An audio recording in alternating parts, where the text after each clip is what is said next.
Greetings, Mavericks and new viewers.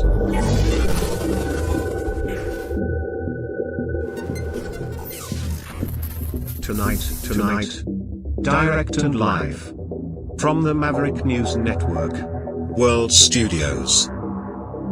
This is Maverick News with Rick Walker.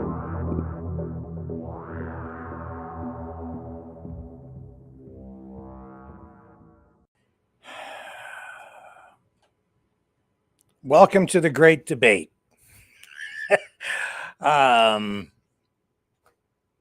ready, but the other key players are not here. The great ostrich debate. Maybe I'm getting messages now, maybe tomorrow. So, I guess as my co-host tonight, who's waiting in the back wing, says we're going to have to wing it, and I credit him with that joke tonight. So stay with me. We're going to just play it by, well, we're going to wing it. I was going to say play it by ear, but wing it is better. And I just don't know what to tell you. Katey Pasitney of the Universal Ostrich Farm, I was told had agreed to come on tonight, but I guess there's some issue with Dr. Stephen Pelech not being available. I don't know. I'm trying to work it all out and make sense of it. And David Dixon, former police officer, investigator, who has also been instrumental in coming up with some of the most important information related to this story out at the BC, the Universal Ostrich Research Farm in British Columbia. He's going to join me on the other side to help us make sense of everything that's going on with regard to this story today on the other side of this.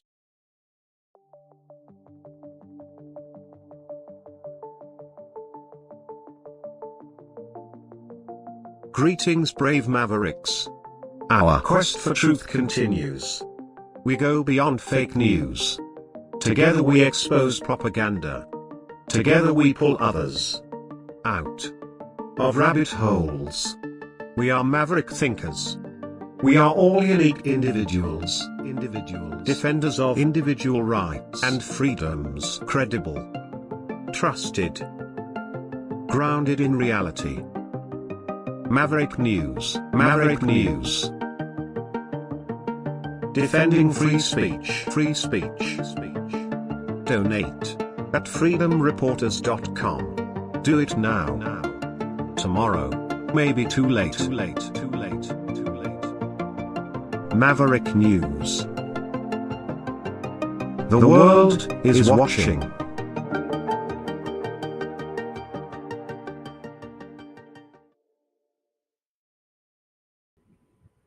Okay, so I was going to devote like just the first half hour, 45 minutes, an hour, just to Katey Pasitney, but to help me out here tonight, David Dixon returns because we're short on people. But that's okay. We'll get it done tonight. Thanks for coming back and helping out. You're quite welcome. There's as seems to happen every day, there's still more to talk about. Yes, and tell us what is new with this story out in British Columbia. This ostrich research facility where the Canadian Food Inspection Agency has issued a cull order, an order to kill, we're told 398 ostriches because of exposure and to bird flu and 69 bird deaths out there. So this morning, because I haven't heard anything back from Jay Bhattacharya or Robert Kennedy. I mean, I'm no one important, but I've written to my MLA, ministers, everybody who should be involved, the CFAA, Health Canada, and this morning, as I'd had no response, I wrote to the health ministers in BC and here in Alberta. One thing that was interesting is I got 4 read receipts from the health ministry in BC, all deleted without being read, which is unusual. Now, that just could be they have a block email and there's multiple people monitoring the health ministry email, and the person who got it actually has read it, but the others all deleted it, or it's been forwarded on. Because I put read receipts on them, they don't know that when they delete it, I get a notification that they deleted it without reading it.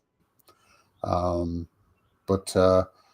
yeah, I got no response. My comments to the health ministers were, we've this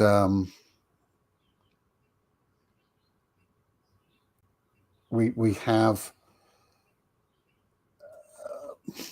some connection right now with COVID, and my original draft went to Bonnie Henry. I forgot that she's actually on indefinite leave. I don't know if she got a cold, who knows? So it bounced back. It didn't bounce back from her. It obviously has gone to someone. But once I realized that, I just sent it to the Minister of Health and the Minister of Health here in BC. So it was originally addressed to Bonnie Henry, and I said, seeing as though the thread below has been unanswered by everyone, I'd like to know if President Ibi's recent stop in the last couple of days in Japan has anything to do with this connection, this Japanese connection. If not, why not? I mean, the Premier's, transporting these material, or his MLAs are transporting stuff around. It's happening in his province. His ministry locked down the whole of the province for most of 2021 and summer 22, because people forget that it wasn't the federal government that locked people down. That all the health restrictions were provincial. It was the provincial government that enacted all these. Whether they were doing it in conjunction with the federal bodies is irrelevant. They could say no, and they do often say no. So this is down to you. It's health. There's people. So I just asked what's going on and pointed out that this farm, and one of the questions we would have asked Katey today is, you filed into court and you say that, people keep saying that none of these ostriches are going into the food chain. And yet on April 17th, 2023, there's a long post pointing out all the things, the manure, the eggs, the face moisturizer, meat, everything, and the tours of the facility. And then Karen also in 2024, reminding everybody that we have. And the funny thing is, I actually did in the post that the screenshot I sent in the email this morning, I actually focused on the ostrich manure, or in Karen Esperson's words, the ostrich at 35 for a large bobcat scoop. And I quoted what they'd said about the email from Dr. Sukamato that we talked about yesterday, where they say they have an email, they've got an extract from that email that says on January the 4th, as part of a joint research with Kyoto Prefecture University, faculty members and students from the university from Japan have visited the ostrich farm in Edgewood, BC to administer immune injections in our ostriches. Obviously, Dr. Sukamato has been experimenting on ostriches since the 90s. He's injected them with avian flu, MERS, SARS, Zika virus, and Ebola. So he's dealing with significantly highly infectious and deadly pathogens and dangerous pathogens that in some cases are zoonotic, transfer from animals to humans, and also COVID, SARS-CoV-2. And then I mentioned that Dr. Stephen Pelech had given an interview with Rebel News a couple of weeks ago now. We still haven't seen the full interview from Rebel News. That seems to, it was this big build-up to, here's just a quick snippet of it, we'll have the full interview, and now nothing. But in that interview, Dr. Stephen Pelech professor at the University of BC, an expert witness for the ostrich farms, and where he was an expert witness for the ostrich farms, his affidavit was written on University of BC paper. It's actually on their letterheaded paper. He doesn't write it on his business paper or on plain paper. So he is representing the university when he's actually writing that. Whether they agree with that or not, he's using their letterhead, so putting himself forward as a member of the university. And he said they've been injecting these birds with the, again, SARS-CoV-2 virus spike protein. Clearly, these birds are being used for research. They're not selling them, for consumption. And that was published on May the 31st, 2025. Here, he says something similar in his sworn affidavit. And yet, in 2024, in 2023, in 2021, 2022, they were shipping birds around. They were selling byproducts from the birds. Even in the court case that's summing up by the judge, they talk about they were selling the fat from these birds. Well, I'm pretty sure. I mean, I don't know. A question for Katey would have been: do you do liposuction on these birds? Is that how you extract the fat? I suspect that's not how they do it. And they were still selling pet food from Bizarre Bites, which is Katey Pasitney's pet food business, which is still on Facebook and still on Instagram. Although we are seeing a lot of posts being taken down, a lot of pictures being taken down. We're seeing the scrubbing of social media from the past. Karen Eskerson's social media has effectively disappeared prior to 2025 over the last few days. Today, there's a lot of Instagram posts that are being deleted and some new videos that are being put up that are trying to, it appears, get ahead of the revelations that are coming out that are literally just as repeating the facts of what they've said, what they've posted, and what they've done, and what the regulations are around these things. So that went to the, obviously it's gone to the premiers, it's gone to now the health ministers. That went first thing this morning, Mountain Time, at 7:36 a.m. And at 9:50 a.m., Calgary Zoo, which is the only zoo in Western Canada that has ostriches, closed their ostrich enclosure. Normally when they actually have a closure, they put the excuse, the reason of, we've got some construction or something's broke. Just the ostrich enclosure is not available for public viewing till at least Sunday, till at least the end of Sunday. So for the next 3 days, the ostrich enclosure is suddenly closed. I'm sure it's just a coincidence. And I'm sure it's just a coincidence that David Eby's in Japan right now. But these are questions that these officials could answer and should answer. Is there any connection to this farm and what's going on?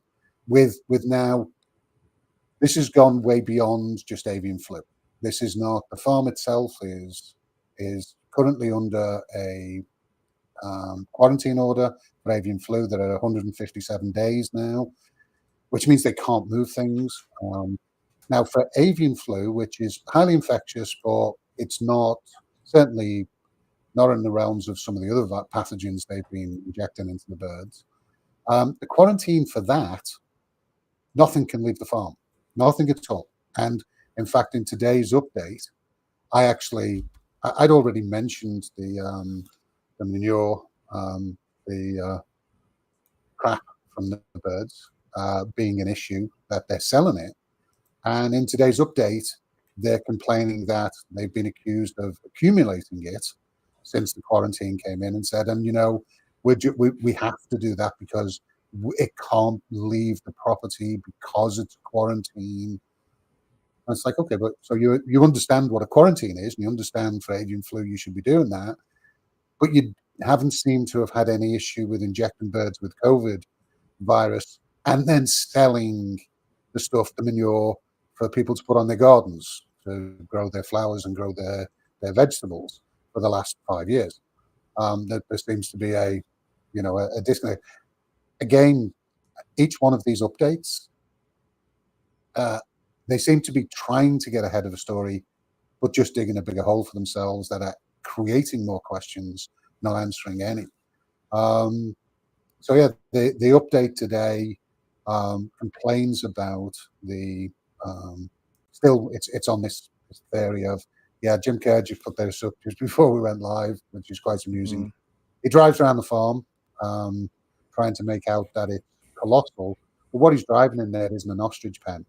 The farm itself is very large, but most of the land is not, as we've talked about, and as the court filings say, what they potentially may own is actually only a very small portion of this. So this is just, to me, this is just theatre for effect. Still not seeing. I'm seeing a few more birds now that he's driven around.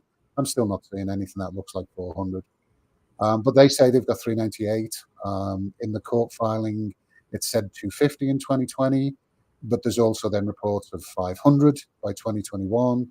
We've got birds moving all over the country through the Struthio Bio and through Omega and Universal, which is all the associated businesses. We've got the pet business that sold oil, fat, meat for pets. We've got the cosmetics business that took the byproducts of these birds. Then we've got, prior to that, decades of actually basically pulling these birds for profit and selling all their body parts. So, to suddenly take this position of, we have to save these birds. And the question is, well, what are you saving them for? Because they're not pets. You're not going to keep them as pets. You're not a petting zoo. You were breeding them for their meat and byproducts. And now, since 2020, you've been treating them as research lab animals. That's not looking after them. That's basically taking advantages. Businesses do. They're in the business of this. But today, like the other day, they're saying now we can't move the bird crap, and also they're complaining that about the $20,000 fine, and also that they were encouraging wild birds, but they're not encouraging wild birds. But the context that's missing from this response is that, from my understanding, and again, Katey maybe, or as a question that came up today, why is it Katey and Stephen Pelech that are speaking? Stephen Pelech, who shouldn't have any interest in this farm, he was an expert witness for a lawsuit that currently is being challenged. It's been appealed on the basis of not having appropriate counsel. Basically, what they're saying is their lawyer was useless. They've made that's the basis of their appeal. But Dr. Pelech was actually hired by the lawyer they're now saying was useless. And actually, to even get to the point that they managed to get to legally, it's very difficult. So I would argue that their lawyer was highly competent. Yeah, I mean, I actually know Lee Turner. I worked with him on another case. I declined to be, in the end, once I'd reviewed it, I gave him some advice on the legal strategy to use, and he had some other experts, and I said they can take the information I've got and they can use it. But I'd rather not be part of that. I've got other stuff going on. But I went through the whole case. He is a very competent lawyer. But they're using, they're stating in their appeal documents, from what I haven't seen the appeal documents yet. This is what I've got from Canuck Laws looking into it. And apparently in the appeal documents, their basis is their lawyer is useless. Now that could quite seriously damage the relationship between Dr. Pelech and Lee Turner, because Lee Turner has used him more than once for as an expert witness, and obviously to suddenly say it was badly put together, the case, then that also will reflect on the expert witness. And why is the expert witness the one who's speaking up for the farm since that case is over? And why is the daughter speaking up for the farm? when a lot of these questions really relate to Dave Belinsky and Karen Esperson, what they've done. I mean, yeah, I'd like to ask Katey about the dog food business and what they were doing. I'd like to ask Katey about some recent statements, and I definitely would like to ask Dr. Pelech about some recent statements he's made and his statements filed into court. But where's Karen? Where's Dave? They seem to have disappeared, and their social media is being scrubbed. Is there, usually that means somebody's trying to hide something. But what they're putting out is not damage control. What they're putting out is something that, if you don't pay attention, if you just read it lightly and you assume every word is true and don't look beyond we're trying to save the birds, it sounds almost reasonable. But once you actually look beyond that, once you look beyond the avian flu, the current quarantine, things get very, very murky. And it's like, why are you saying you're not selling the animals? Why are you saying that all this is natural? Why are you saying, you're making statements that are contradicting themselves constantly? And the reality is, if we take you at your word for the highest risk, the highest risk factor, because we need to be concerned about, you've got kids at that farm, you've got bouncy castles and other things, and you are daily coming on, and you have social media influencers and alleged media people, and not like yourself, who are encouraging people to go there. And yet this is a farm that they have filed into court. They have a business, Struthio. The reason they call it Struthio Bio is because ostrich is the genus Struthio. And that business, that farm, which isn't a farm, they said as of 2020, they changed the focus of the farm to be research. Yeah. That no longer makes it a farm. I mean, if you could actually say it's a research farm if they're doing things like crossbreeding, which was happening with Bob Church earlier, Dr. Bob Church from Alberta. They were doing selective breeding. There are still restrictions on that, and you have to track the animals who they've bred with. And you want to do that, a bit like racehorses. You want to know what the parent lineage is, because that adds some value to the birds. But they don't seem to have been tracking that. And now they're saying, we were a research facility. You say, okay, well, what type of research facility are you? What certifications, what licenses have you got to perform research? There doesn't seem to be anything coming forward. Okay, then what type of research were you doing? Well, according to Karen, according to Dr. Pelech, according to the court filings, and according to their regular updates, they were doing research injecting these birds with highly infectious pathogenic material, which they got from Quebec for a certain period of time through the government of Canada, allegedly. And then once that stopped, they've now said that they were getting that material, or it's in the court filing, that this material that they were using to inject them came via this company they partnered with in 2022 called Struthio Bio. And everybody goes, oh, so you partnered with this. You had a Quebec company you were partnered with. Now you partnered with an Alberta company. Now, they're factual statements. They're not lies, but they're misleading, because Karen Esperson is a half owner of the farm and a half owner of Struthio Bio. So she was doing a business deal with herself. There's no separation of anything here. The business was set up to do a deal with the farm, and then there was an expectation that the farm would produce eggs and Struthio Bio would take them.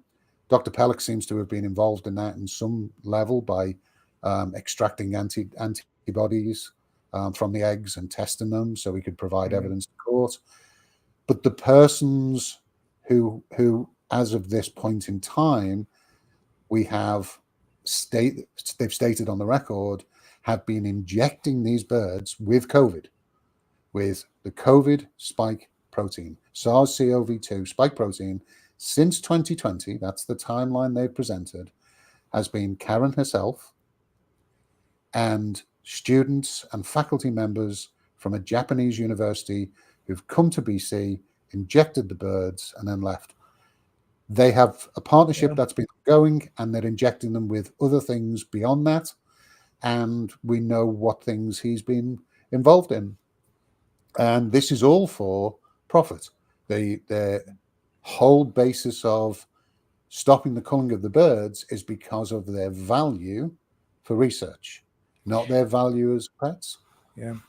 You know, David, I'm kind of at the point with this story where it's like we've covered all these bases, and now tonight we've covered the new material from today.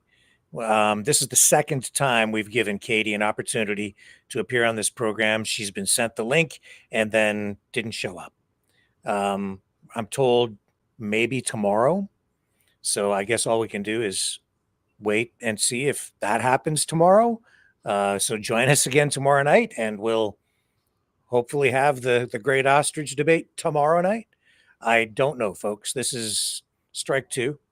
We'll see we'll see what happens when the third ball is thrown tomorrow, and see if she actually shows up. Now, I've got some family stuff tomorrow that I was supposed to take care of. I will try to accommodate this tomorrow night if that's something that is possible to happen. But that being said, at this point, I'm just inclined to say, okay, we've given this adequate coverage for today, and we'll move on and maybe open up the phone lines at some point tonight, and I'll cover some of the other news stories of the day, and we'll just move on and deal with other matters. There is more going on in the world than just this, and I don't want to sit here and just promote their little ostrich circus out there, which is kind of what they've turned it into, although it seems to have been scaled back somewhat in recent days. I'm not seeing as much social media posting. I don't think they have as many protesters out there as they did. It seems to be winding down a bit. A lot of questions, though, man. I had a lot of things, and I would like, really, I wanted to have a nice, clean, fair interview with Katey off the top, and then I just had a bunch of questions that have arisen over the last couple of weeks that I think people really, at this point, they deserve answers to. And I was really looking forward to the conversation, but not going to happen tonight. So that being said, I do have a question for you. How can you be sure that an email is deleted? I know that there are features in there to tell if something's been opened. I wasn't aware that there's a feature to detect if something has been deleted without being read. So it's back to my IT role side now.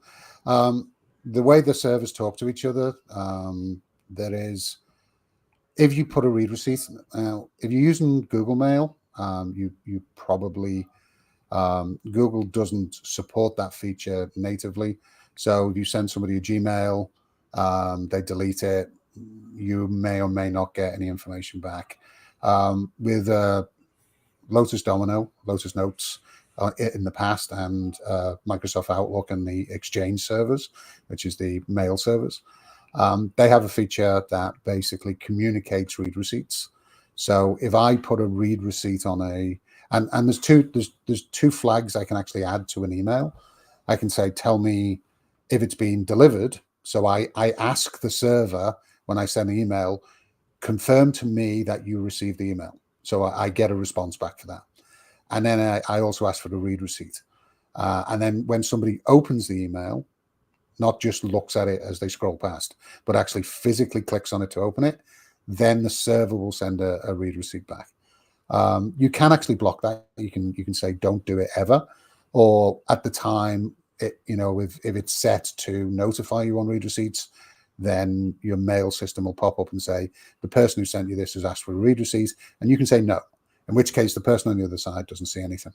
There are actually systems that you can use, tools that are sold by companies, where they will actually embed things into the email, so that you can find out if somebody's read it, when they read it, if they forwarded it.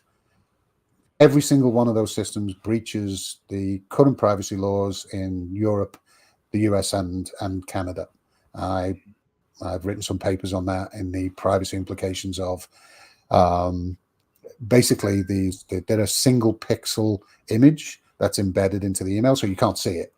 And that image actually exists as a unique file on a server. So when that email gets opened and rendered, that image has to be dragged from the server. Well, the server knows that accessing that image with a unique reference number connects back to the email, so they know that email. And it's proof, and the courts have accepted it as proof that an email's been delivered and read. But nobody's really challenged it yet on the privacy side, outside of the Privacy Commissioner in the UK has said you're not allowed to use these, and if you do, you'll get very large fines. The BC Privacy Commissioner has looked at it, and they're actually pretty good. As far as Canadian privacy commissioners, they're one of the best. And ironically, the current privacy commissioner in the UK is the prior privacy commissioner from BC. She went over to the UK just before COVID. But yeah, so there are tools you can use. I would never recommend them because they are a breach of privacy. They're an invasion of privacy. But if you're using email tools like Outlook and then Microsoft Exchange or Office 365, then there are tools within there that are perfectly legal. They're not an invasion of privacy, that are just part of the mechanics of how email works. Well, I learned something tonight. That's very interesting stuff, and valuable to know, especially in this information age. It is, and it's something that's caught out, particularly with my communications over the last 5 years. It's caught a few people out. Also, by adding in the request for the server to confirm delivery, it can trigger some things at the server side even before it gets to the user. So say the email server's got a firewall. Now, there are a number of government entities in Canada that have signed up for a firewall company to actually host and protect their email systems. Problem is that email companies their servers are based in Reykjavik. So you send an email to certain government bodies, and I've got it even recently in this whole thing that's been going on now. I've discovered yet another one. There are some police agencies in Canada that use it as well. It's like, you do understand that by doing that, the email I send in confidence, even if I put confidential and I secure it, will actually bounce to a server in Reykjavik, which can be read. Similar to what Google does. Google, unlike Microsoft hosts their servers, and everybody hates Microsoft. I hate Microsoft, but I'm a Microsoft partner. It's my business works for Microsoft, for clients who have the Microsoft products, because most businesses do. So I have no choice but to understand that stuff and be part of that ecosphere. I don't take money from Microsoft. I'm not a partner in that respect. Mm-hmm. It's just a way for me to get cheap licenses, so and allow me to work with companies. But Microsoft, with their new data centers with Office 365, if I say I want my data to stay inside of Canada, I can select that, and my data stays in one of two data centers in Eastern Canada, one in Quebec and one in Toronto. If I log into Google, my data can be stored anywhere in the world, and Google themselves cannot say where that information is stored. They have no idea. The way their system works is it basically stripes it across multiple servers. And it was actually an argument they used when being fought in court. The FBI was requesting files from them, and they said, we can't do that because we don't know where the files are. And the answer from the courts was, then download them and give us the files. We don't really care where they are. You need to produce the files. I mean, yeah, but it is actually important where information is stored. Any information that crosses the international border into the US falls under what was the Patriot Act. And within that, the data definitions of information crossing the border is the US government now owns that information. They can do whatever they want with it. So you send an email to somebody that's got a Gmail account, fully expect it to be read by Google, analyzed by Google, form part of their AI, and be fully accessible by the American government if they so wish, at any time, without warrant. That's just part and parcel of the tech world we live in. It's the privacy war that people think we're currently fighting was lost about a decade ago. There is no privacy, and people should probably accept that and understand and behave with the knowledge that anything they put together electronically, they put on the internet, they send in an email, there is a high likelihood that somebody is going to see that they probably don't want to. So behave accordingly. And if you want to actually try and make it harder for people to analyze you and build your what you call a digital footprint online, make your profile noisy. I do that by letting my wife use my Facebook. So she'll pick up my phone and people don't know whether, and the algorithm doesn't know to a certain extent which one of us is using it. It does. And I could go on for days on this topic because this is how I'm actually able to do the work I do in the forensic investigations in the digital world. I am recognized as the leading expert in what's called digital asset management or digital evidence in Canada. I built the systems for digital disclosure for the Crown and for the RCMP, so how they actually produce information. It's a fascinating world. It's a very boring world for most people. For me, it's fascinating on how we can track information, redact information, verify the true source of information, even with the insanity of AI that's going on. Well, that's interesting. Just one last question in that vein. I've had some experience with some bad people, I would say, online, hacking and playing games with domains, and everything seems to flow through Reykjavik. Why? Is that like a hub for cybercrime or that kind of activity? There are a few. There's Spain is a big hub for financial fraud. Some of the Eastern European countries are. One of the advantages of Reykjavik is the geothermals make their data centers very, very cheap to keep cool because they're all water cooled. And because of the way that country's set up, it's actually a very cheap place to host your data from. So it's not necessarily that's where they're working from or that's a hub for it. It's just as a technology hub, it's a cheap place for data. And invariably, any people who are doing this sort of work will not be in the location that they're actually using. They will always use an offsite location, even down to on the financial crimes where they're scamming people and getting them to send money to them. They will use third-party mules to go into the banks if they need to collect money, who have no connection with anything. And this goes back, all the way to the call center scams, where there's one person sitting in the basement taking 50 calls and just reading from a script, convincing people, and they'll try for a minute or so. If they don't get you hooked straight away, they move on to the next one. Same as I advise people, if you're going to park your car in a car park, drive into the parking space. Don't back into the parking space. As a police officer, I would back my police vehicle into a parking space because it's faster to get out.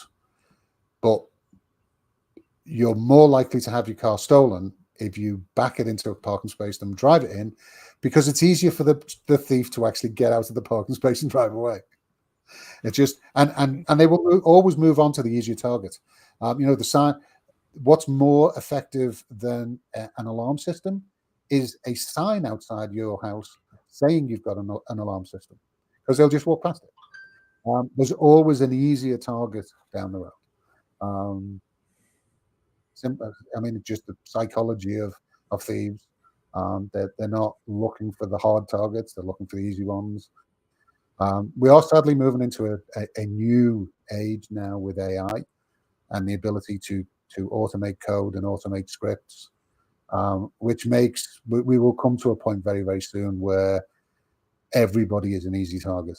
There will be no such thing as a hard target, because AI is taking us in there. The only advantage right now we've got over AI is it does have a tendency to hallucinate and make a lot of mistakes, but it does so with great confidence. I mean, I joked about sorry to go back to the ostrich story, but I joked about the ostrich story saying it has the hallmarks of an AI hallucination. It talks with authority. It's believable, but just slightly under the surface, you can find all the flaws in what's going on, with very little effort. But how many people use ChatGPT or Grok and type something in and get a response from it and assume it's right? I wrote an article back in 2017 called Trust But Verify. And I said, at that time, there was that people were listening to, we had Google Maps was a big thing. It had just started up. And there was a big story about a woman who was driving along, listening to Google Maps tell her where to go. And it said, turn left. And she drove into a lake because she wasn't paying attention to where she was going. She was just listening to the system tell her. And I said, in that article, I said, when Google says turn left, don't let the next thing on your mind be, why are my feet wet? We've got to an age now, and this story is a classic example of that. And to a certain extent, COVID was as well. And the Russian stories and just about everything is the answers are there. The information is there. We've got access to more information than ever before, but people are fed information so easily.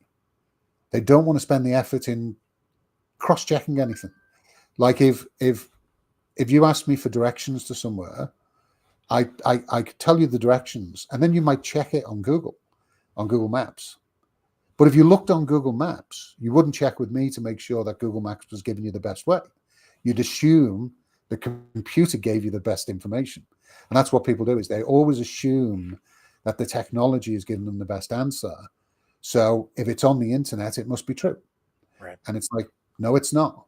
Even the most trusted of sources can get it wrong. And the more and more, and particularly governments now, US government very much in particular, has switched to AI as their primary tool for producing documentation and even legislation.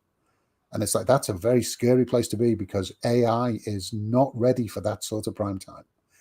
It's I think I mentioned I work with a professor over in the UK. We go backwards and forwards on the AI stuff and have done for more than a decade now. And we talk about the fact that how AI hallucinates. And I've actually got a memory test, an analysis test that I put together. It's a variation of the Einstein test, which is just you have to be able to put a number of pieces together. And I use that as a test to see how well the AI is progressing. And I've used it on most AIs, and every time they get the answers completely wrong, but they provide you with an answer that is almost impossible not to believe. It is so well thought out and laid out. And because I know what the answer is, it's like, this is just nonsense. This is just an absolute nonsense, but it says it with authority. What was scary? I actually ran it through Grok 2 weeks ago. It got the answer first go. The latest variant of Grok got the answer right out of the gate. And I ran it through a second time to say, okay, was that just a no? Grok got it again. That means that Grok is gathering information faster than any other AI tool out there. And who runs that? Mr. Elon Musk. Yeah. We're moving into some very interesting territory in the electronic world. But as computers get smarter, humanity seems to be getting dumber, because we rely on these. How many people can remember more than 2 phone numbers now? Mm-hmm. And yet 15 years ago, You remembered every single phone number you had. But what happens is once you've got a tool that can do the job for you, you lose the skill that that tool is replaced. So the more and more we replace these tools and these skills, the less we actually think, and the more we rely on these tools to do our job.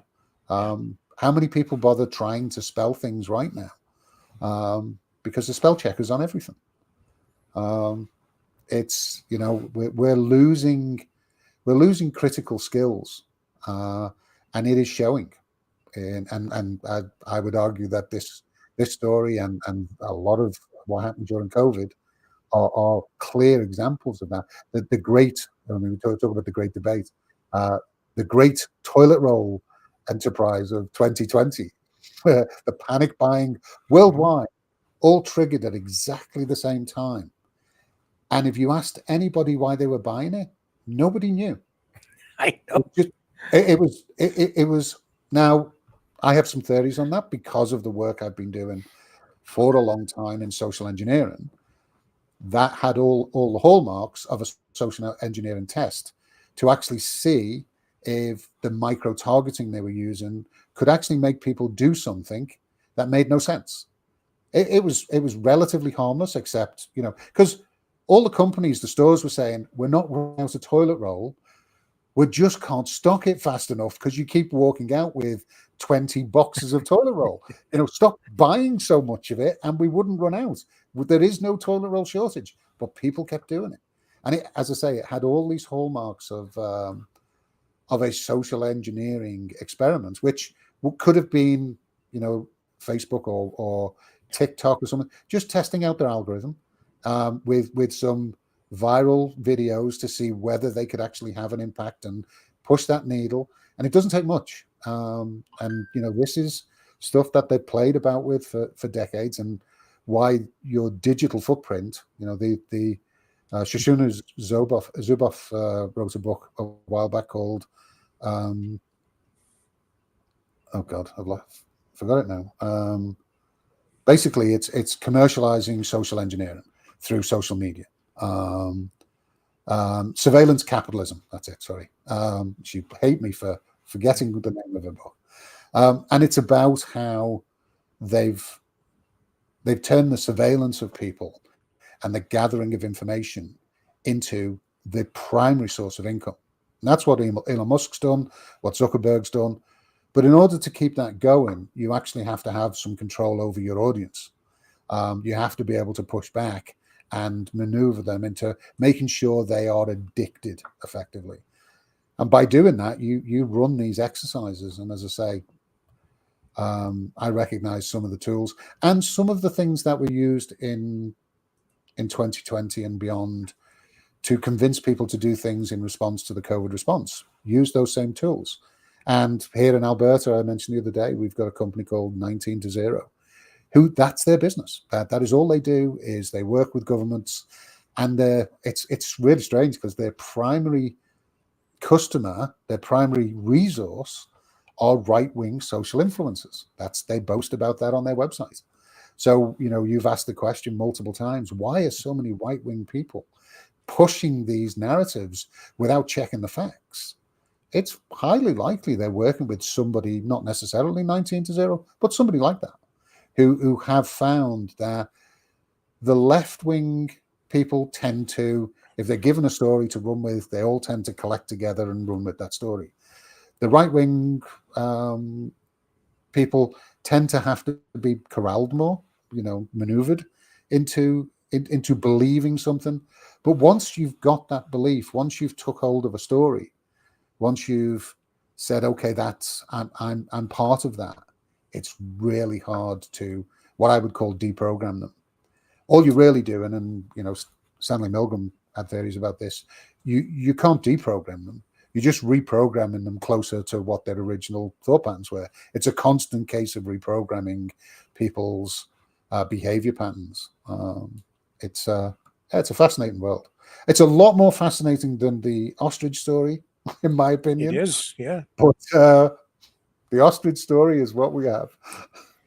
All right, and with that, maybe we'll continue in a in a deeper way tomorrow night if Katey Pasitney actually shows up. Okay. And with that, I'll put that as a maybe.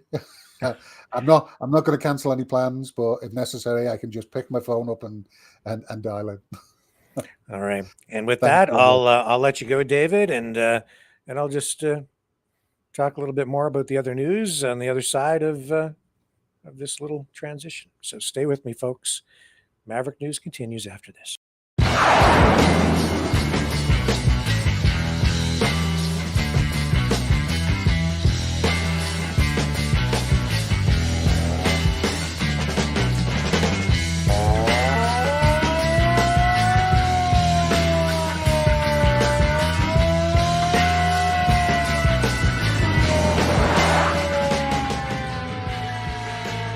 Maverick News.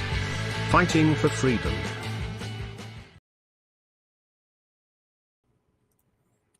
Well, I'm back. And I have no idea what the heck to talk about because I wasn't prepared for this. I knew it was possible that our guests would not show up tonight. But yeah, frankly, I'm not really completely prepared. So what we'll do is, I think, I'll just go to the phone lines, and you guys can join the conversation. Let me just do that. And as we do that, I will touch on today's news stories. So this gives you guys a voice and puts you to work. And we're just about ready to rock and roll. Let me get the phone number up on the screen for you to join the conversation. Here it is. Okay, Mavericks, it's call-in time. Join the conversation. Call 1-647-734-4220. Then enter the PIN number 860-075-764, followed by the pound sign.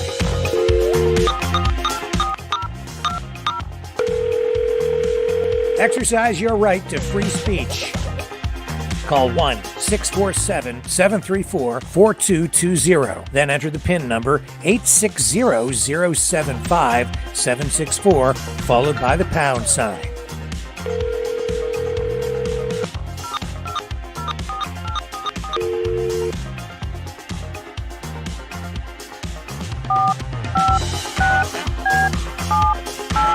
Call 1-647-734-4220. Then enter the PIN number 860-075-764, followed by the pound sign.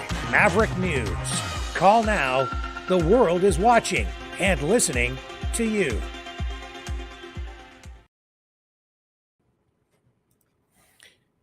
There you go. All right, we have somebody calling in. Let me just go over and see what we got going on here. We have a caller.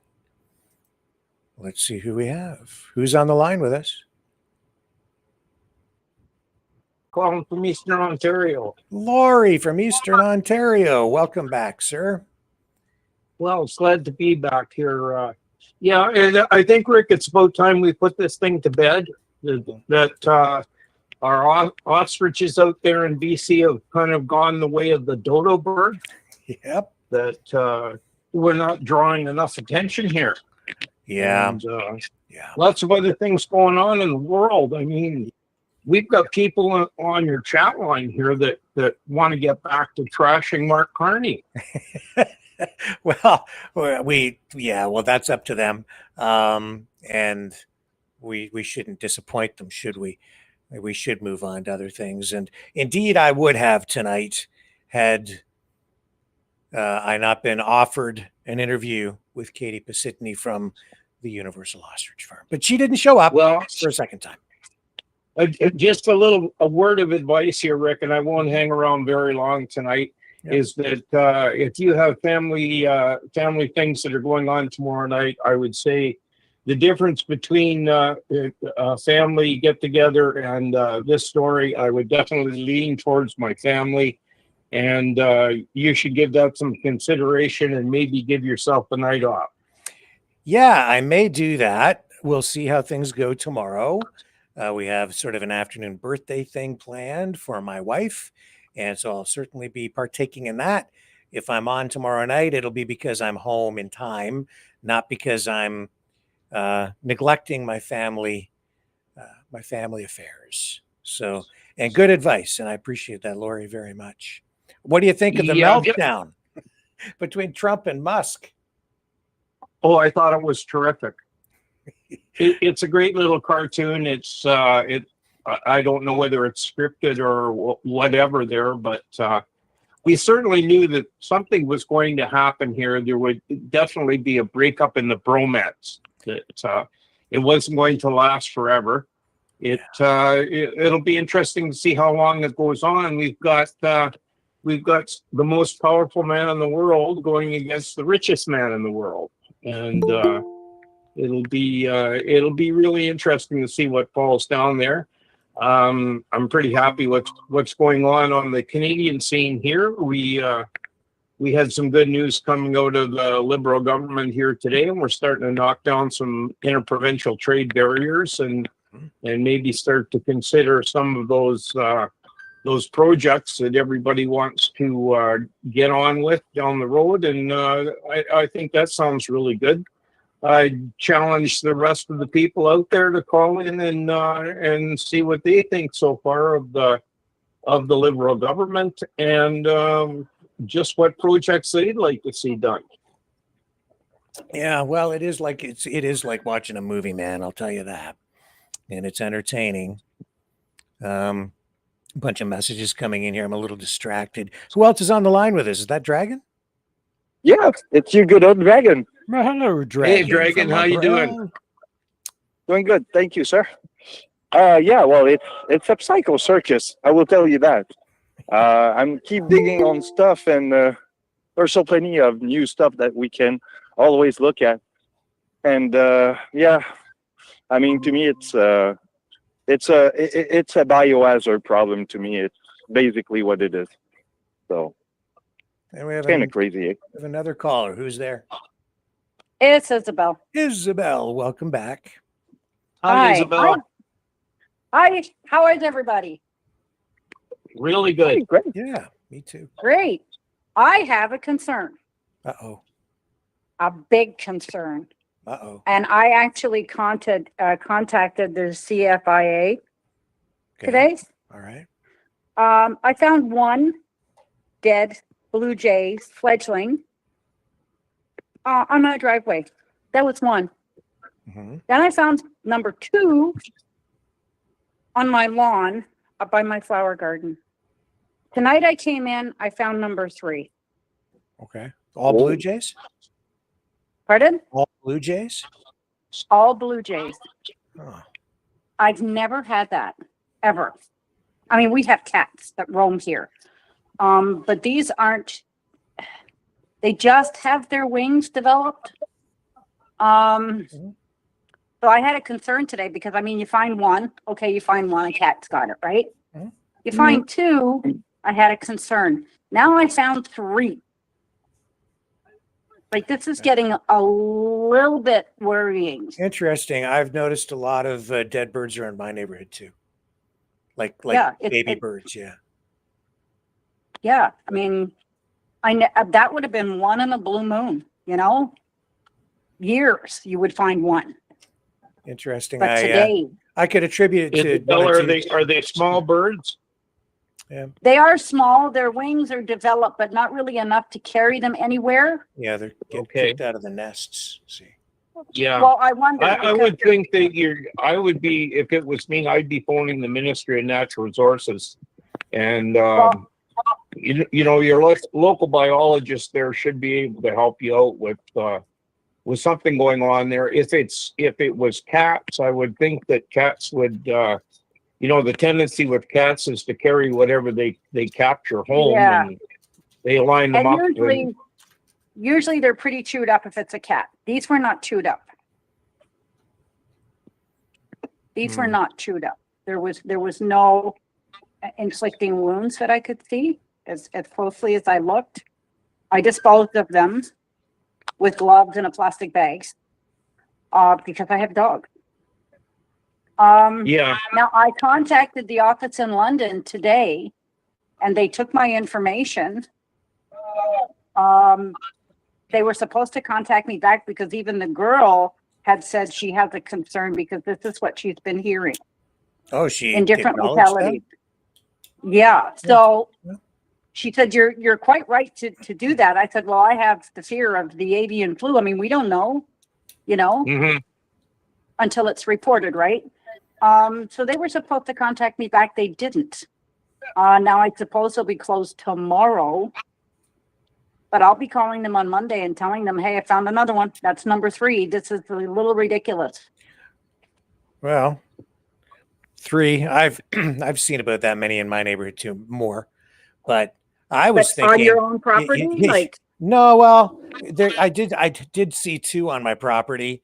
I've seen a couple just out walking Cosmo every day, more than I've seen in other years.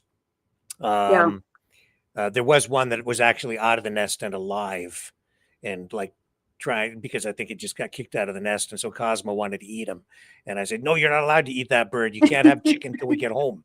So but I've been attributing it to like maybe more birds being born and just the timing, because they're all hatching and they're growing, and just at that point where they're sort of being kicked out of the nests. So you do see birds around this time of year in that position. But and I've also noticed something else, Isabelle. They're crapping all over my car like crazy. And it's like, it's terrible. It's the worst year ever for bird crap. I've noticed that. Oh yeah. So I was thinking there's more birds, and so that's maybe why I'm seeing more dead ones too. I'm seeing a lot more bird crap. I literally have to wash my car every day. It's that bad. I keep moving my car over on the driveway because there's a hydro wire above my car. Guess where they all sit? Well, see, but I don't care because my car's so old. It doesn't bother me. I just wash it off and don't think about it. What's the me too. But yeah, there is. I've had to deter the robins from building a nest on top of the electric box. They have a habit of wanting the electric box, and I'm like, no, because when they're sitting on the electric box, of course, they're dropping the crap. What is somebody has that one before too? It sounds you'd like to be able to give them directions to the nearest tree, Yes. Yeah. Well, they started a couple of years ago. I have an awning that it's a manual wind out awning on my patio door, and they would constantly try to build a nest there. So every time I would go out, there would be bird shit running down my door, and I'm like, no, you're not building a nest there. And I tried everything. The only thing I came up with was pool noodles to put between the roof and the awning. Pool noodles. Because I couldn't even come out the door. Between the roof and the so that, what does that do? The pool it blocks. There's always an opening where you're awning, because it's a wind out awning, like a rollout. I see what you're saying. Okay. Yeah. Right. So under the eave, you've got a gap between the eave and the roller. Yeah. And they constantly would build a nest there, and I would come out and there would be like, try to open the patio door and there's bird shit down the screen, down the door. And I'm like, no, you're not doing that this year. So I decided the only way to do it was block it. I tried everything else. So pool noodles was the only thing I could use to block that space. Well, I have problems with crows around here. Our city has a big crow thing, and they sit in the tree in the morning and they crap all over the roof of my house, and it's terrible. So I need a scarecrow, I guess, or something to scare them away. Well, on that happy note, I think I'll sign off for the evening there, Rick. And as I say, priority number 1 for me, my recommendation is enjoy that family party tomorrow and maybe take a night off. Thank you, Lori. Yeah. Okay, good night, guys. Okay, see ya. Good night, Lori. Well, and Dragon, I had to mute your microphone if you're trying to talk, by the way, because there was too much background noise. If you're trying to talk, you have to unmute yourself. That's why I muted you. You could always put up a Trump scarecrow. I'm sure that would work. Yeah, it might just do that. Boy, I'll tell you, this whole Musk thing, it's I said a long time ago, you can even ask John Rimby out of Alberta. I told him this Trump government administration, it's going to disintegrate. Like it's dysfunctional. You have It's imploding. Yeah, because you have, from the beginning, I said, you have people from different parties coming together. You have too many people with self-interest, too many greedy people.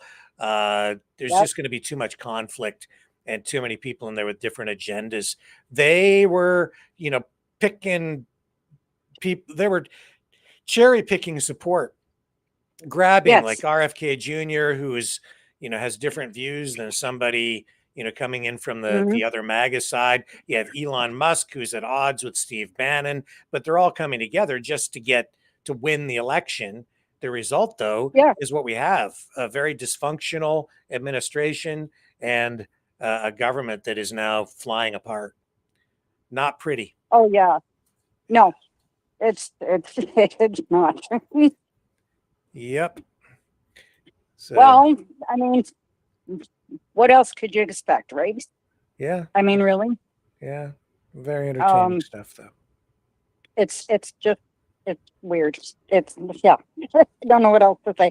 But I did see that I was kind of skeptical, thinking that she was going to come on tonight. And now all of a sudden, and I guess Jim Kerr put out a thing today that there she is. She's over there by herself. She's got to feed all the ostriches because whatever his name is that there was the farm with her has gone someplace, and now she's left by herself to feed them.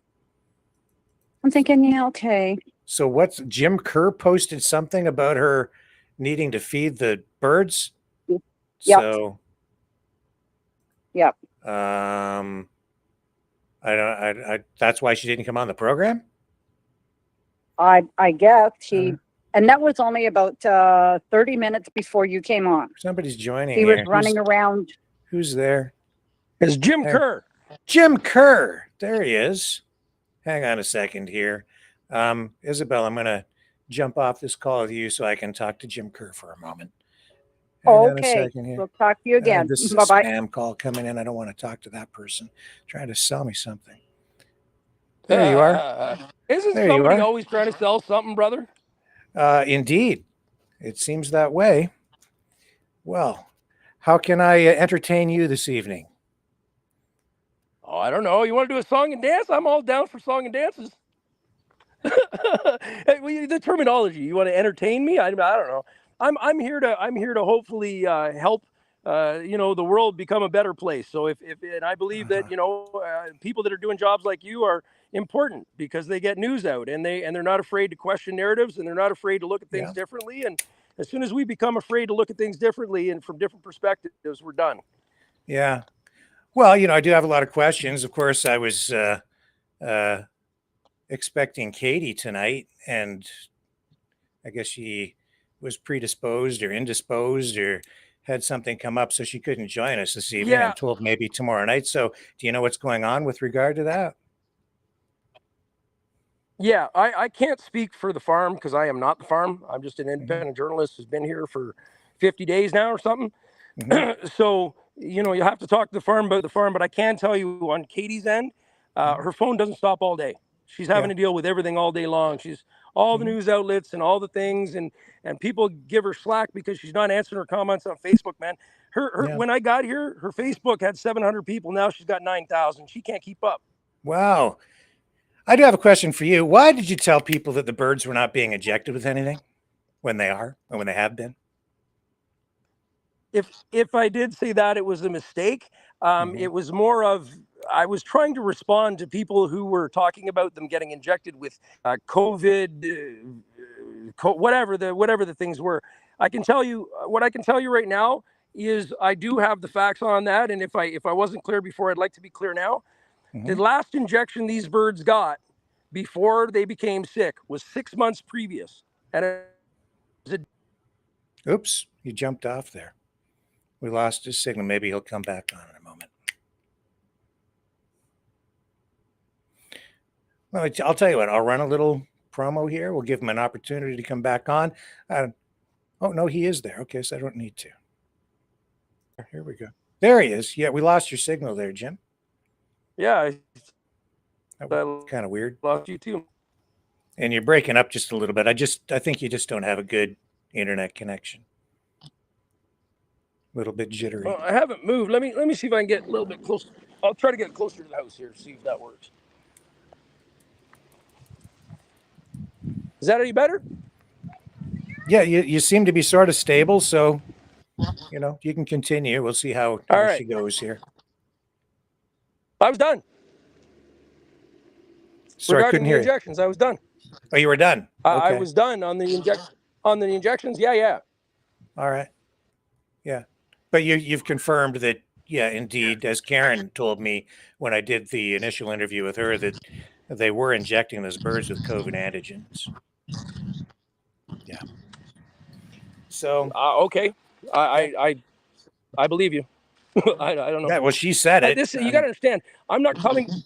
Well, look, I go to the source, and I'm not that source. So if the source said that, that's the way it is, buddy. Yeah, and indeed, that is the way it is. And that being said, that's why I wanted to get Katey on tonight, because she is, I guess, the spokesperson for the farm there, and has taken on that role more than Karen, who I did the initial interview with. So I have a lot of questions for her, and I'd like to go straight to the source and just, again, have a nice, a fair, balanced conversation. This is the opportunity. This is the place to do it. I don't have an axe to grind. I don't have an agenda other than serving the public and just getting people closer to the truth. That's all that I'm about. So I look forward to hopefully getting her on the program to just ask her the real questions. Simple as that. And I think maybe you froze up again. I'm quite confident, but I'm guessing it'll probably. Sorry, can you see me? I can see it, but you're frozen. I can sort of hear you. It's just the connection isn't the best, but that's okay. Yeah, you're back on again. There you go. You're on twice. I'll get that one off. Now I can see you on the other one. Yeah, you were on twice there. So, yeah, well, I'm sure you see her every day, and just let her know that the invitation is still there. And we'd like to have her on. Yeah, I want you to be clear. I want to be clear with you. The intention is still there. It just, the timing didn't work out. There was 3 buses full of cattle ranchers that we went chasing up the road today. And it's every day there's something new that happens, and we never know what's going to happen when. So that's just kind of the way it is. But as far as I understand, she plans on making this happen sooner than later. Like she wanted to make it happen tonight, but it just didn't. But yeah, and we lost him again. So we'll see. He'll come back in just a second, I think. I'm waiting. We'll give him a moment. Well, it's been an interesting broadcast. Nothing like flying by the seat of your pants.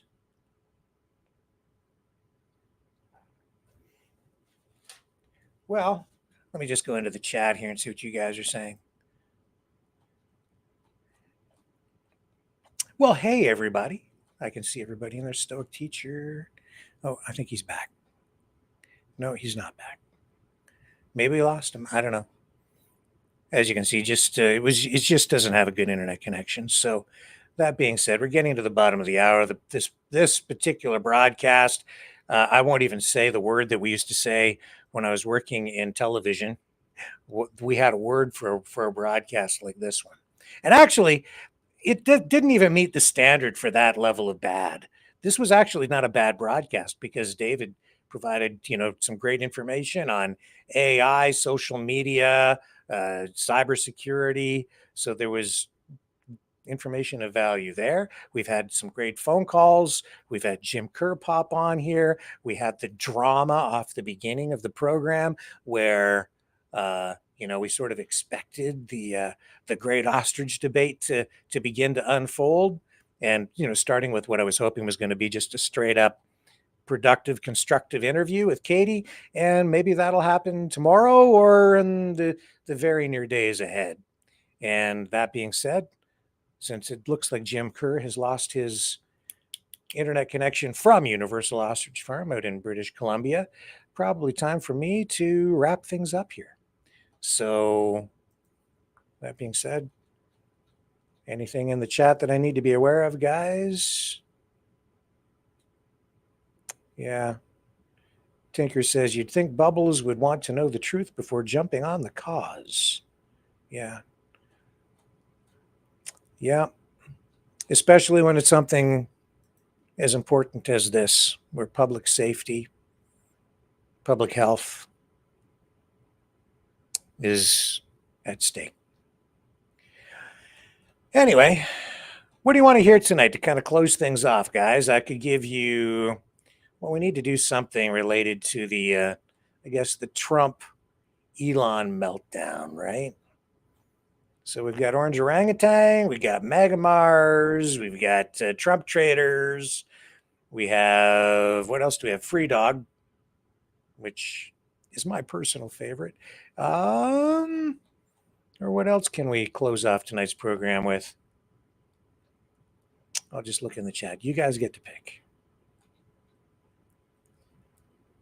Cosmo Music says, Narfa, okay. Narfa was first out of the gate, and I am happy to oblige.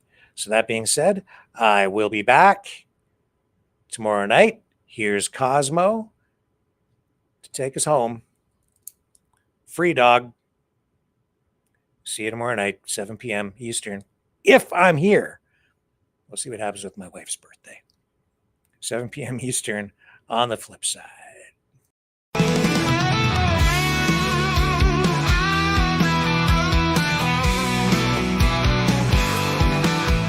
I heard old Cosmo howling last night up on the hill where the moon shines so bright. He was singing a tune, lonesome dogs cry about freedom and running and touching the sky. If I leave here tomorrow, would you still remember me? Cosmo's free, running wild, wild as a wind can be. He's a free dog, he's a free dog, he's a free dog. Cosmo's got them paws that just itch to roam. He's chasing his dreams, he's far from home. With a heart full of love and a spirit so free, he's living his life wild and carefree. If I leave here tomorrow, would you still remember me? Cosmo's free, running wild, wild as a wind can be. He's a free dog, he's a free dog, he's a free dog. He's got the stars in his eyes, the wind in his fur, a tail that wags like it's never heard of a blur. Cosmo's on a journey, he's got no chains. He's running through fields, breaking all the lanes.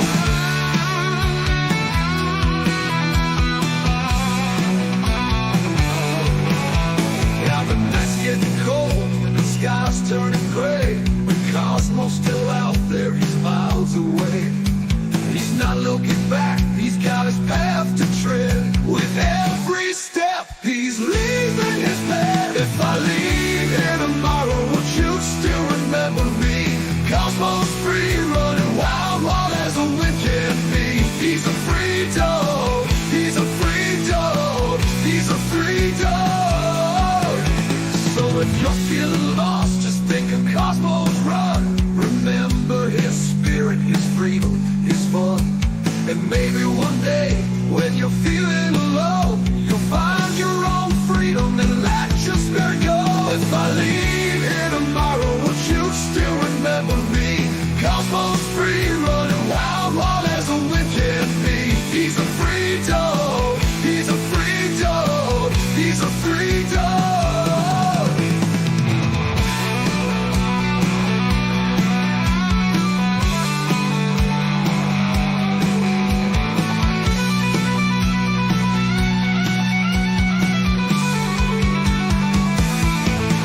He's got the stars in his eyes, the wind in his fur, a tail that wags like it's never heard of a bird. A heart full of love and a spirit so free. He's living his life wild and carefree. He's got the stars in in his eyes, the wind in his fur, a tail that wags like it's never heard a blur. Cosmo's on a journey, he's got no chains. He's running through fields, breaking all the lanes.